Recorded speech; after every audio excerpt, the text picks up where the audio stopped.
हे आपण 4 मीडियम साईजचे बटाटे घेतलेले आहेत व ते शिजवून घेतलेले आहेत. शिजून थंड झाल्यावर आपण त्याचे सर्व साले काढून घेणार आहोत आणि आपण सर्व बटाटे आहेत ते आपण किसणीने किसून घेणार आहोत. किसणीने किसून घेतले म्हणजे ते एकसारखे होतात आणि आपण जेव्हा पराठे करतो त्यावरच त्याचे तुकडे राहत नाहीत आणि पराठा हा आपला मोडत नाही. त्यामुळे आपण सर्व हे बटाटे एकसारखे किसून घेतलेले आहेत. पहा, आता आपण त्यासाठी एक मीडियम साईजचा कांदा आहे तो घेणार आहोत आणि तोही आपण छान बारीक असा चिरून घ्यायचा.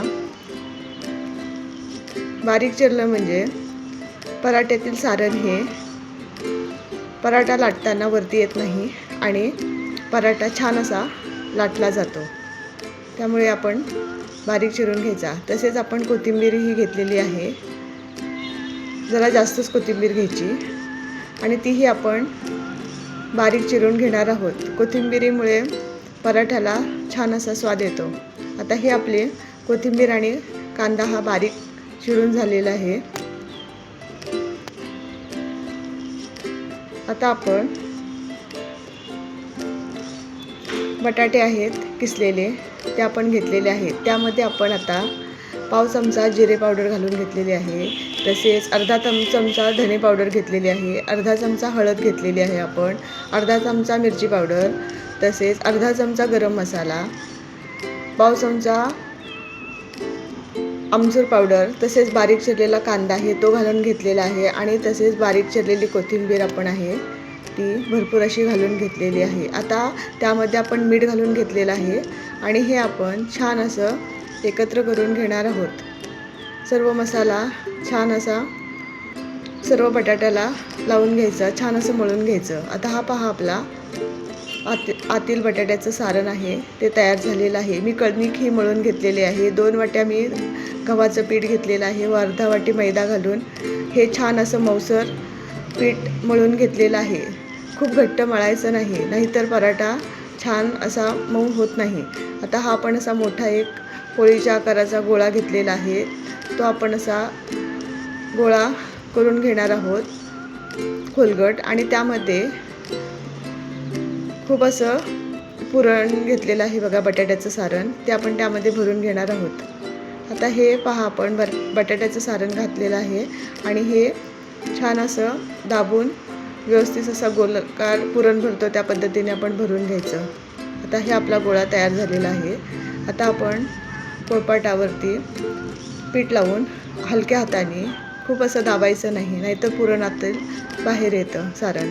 आता आपण हे हलक्या हाताने असं गोलसर असा छान असा मीडियम साईजचा पराठा बनवलेला आहे. पहा, आता आपला तवाही छान असा आपण मीडियम गॅसवर तापून घेतलेला आहे व त्यावरती हा पराठा आहे तो आपण आता छान असा भाजून घेणार आहोत. त्यावरती थोडंसं मी तूप सोडलेलं आहे मेल्ट केलेलं. आता आपण ह्या पराठ्याला थोडं मेल्ट केलेलं तूप आहे ते लावून घेणार आहोत आणि आपला हा मीडियम गॅसवरती पराठा आहे तो असा खमंग असा भाजून घेणार आहोत. तुम्ही पाहू शकता आपण हा पराठा आता छान असा भाजून घेत आहोत.